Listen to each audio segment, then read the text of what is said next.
of superiority is not Gentiles. God's plan has always been for Paul to go to unbelievers. But until now, we thought those unbelievers were just Gentiles. Now we're seeing that Paul is starting to go to Jewish unbelievers too. And that's what's hurting the Jews that are committed to the kingdom, is that here Paul is pulling them towards another belief system. But it's his gospel. It's the one that's going to count from then until now.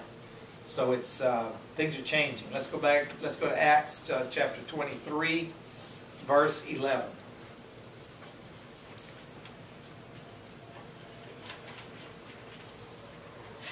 I really like it because, you know, when Paul tells me he got a word from the Lord, he really did. And the night following, the Lord stood by him and said, "Be of good cheer, Paul, for as thou hast testified of me in Jerusalem, so must thou bear witness also at Rome." And we know that he went to Rome as a prisoner.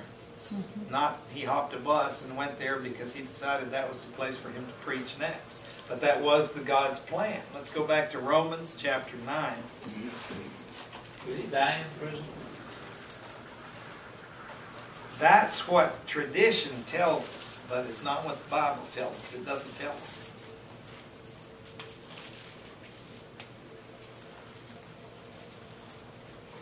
Romans chapter 9, verses 30 to 32.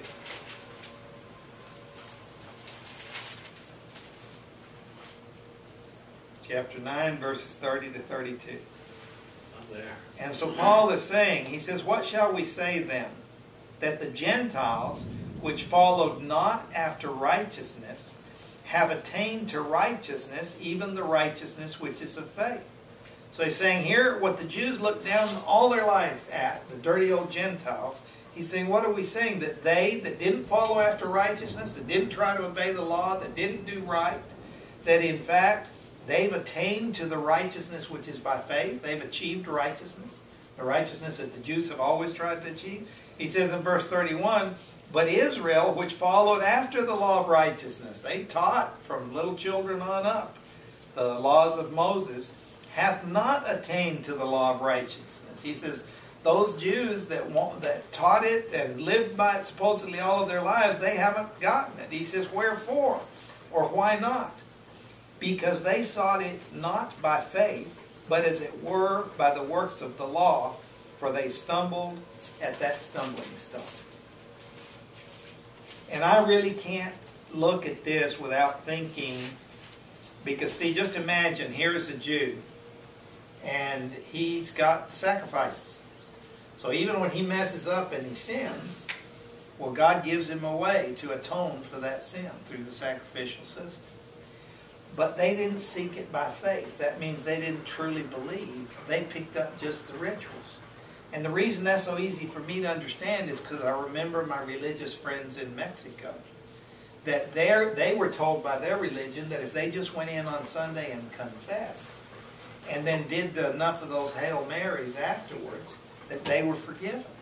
Well, they didn't have a relationship with God. There was no faith. The only faith they had was go in there and tell the priest a couple of your lightest little sins, because you don't want to say anything embarrassing. Let him give you the Hail Marys, and we were running to play while they were saying the Hail Marys as fast as they could so that they could get forgiven. So what happened is they performed the rituals, but they had no faith. And he's saying that's exactly what happened to Israel too. Let's go to chapter 10, verses 1 to 4. "Brethren," he says, we've already read this once, "my heart's desire and prayer to God for Israel is that they might be saved. For I bear them record that they have a zeal of God, but not according to knowledge." They don't know it. "For they, being ignorant of God's righteousness, and going about to establish their own righteousness, have not submitted themselves unto the righteousness of God. For Christ is the end of the law for righteousness to every one that believeth." So he wants to save them, but they won't listen. But he's telling them that Christ is the end of the law for righteousness to everyone that believeth, them or the Gentiles. Let's read Romans chapter 11, verses 5 and 6. And he says, even so then, at this present time also, right then, there is a remnant according to the election of grace. And if by grace, then it is no more of works. Otherwise, grace is no more grace. But if it be of works, then it is no more grace. Otherwise, work is no more work. And I remember I used to work for a guy. He was kind of egotistical, and nobody liked him. Once a year, he would have a Christmas party. And everybody would come to the Christmas party because it was at that Christmas party that he would give out some bonuses. And he'd wait to do it at the Christmas party because if he didn't give the bonuses out at the Christmas party, nobody would come. So everybody worked all year, went to the Christmas party, got their bonuses resentfully. Now why did they get it resentfully? Because they'd earned them. And he wanted them to be grateful for the bonuses. But they'd earned them. They'd worked all year and they'd earned the bonuses. That's not grace. That he owed it to them.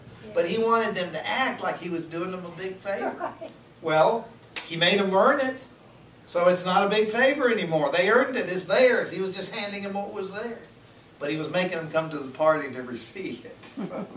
Let me ask one question. Back when Moses laid out the laws, which one said that they had to go, at what part of that did it say that they had to follow the laws and have faith?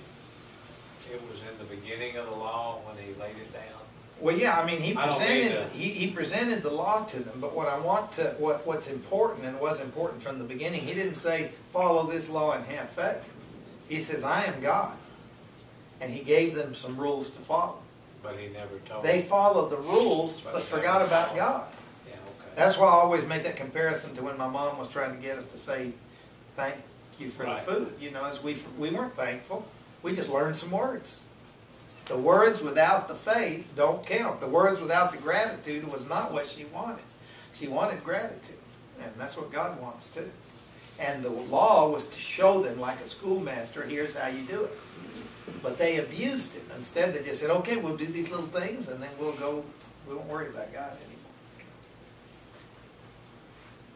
Let's go, let's see, do we read 5 and 6? Let me read, let's read 7 to 12, and then we'll go back to Acts. What then? Israel hath not obtained that which he seeketh for, but the election hath obtained it, and the rest were blinded. According as it is written, God hath given them the spirit of slumber, eyes that should not see, and ears that should not hear, unto this day. And David saith, let their table be made a snare, and a trap, and a stumbling block, and a recompense unto them. Let their eyes be darkened, that they may not see, and bow down their back always. I say then, have they stumbled that they should fall? And Paul says, God forbid.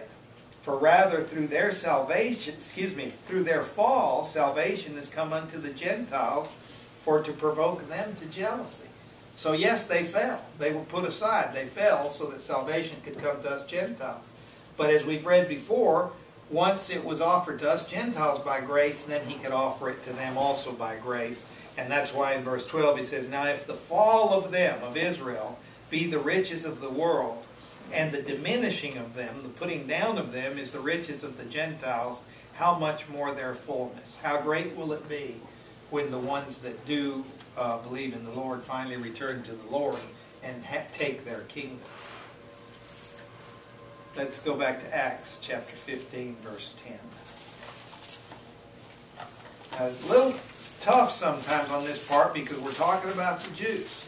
And here we spend all our time talking about what our situation is with God, and here we're talking about the Jews.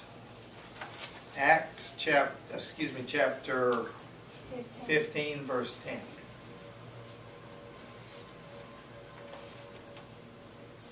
Peter's testimony was, at that conference in Jerusalem, he says, now therefore, why tempt ye God to put a yoke upon the neck of the disciples, which neither our fathers nor we were able to bear. So get what this means. This was at that conference where, if you'll back up to verse 5, it says there rose up certain sect of the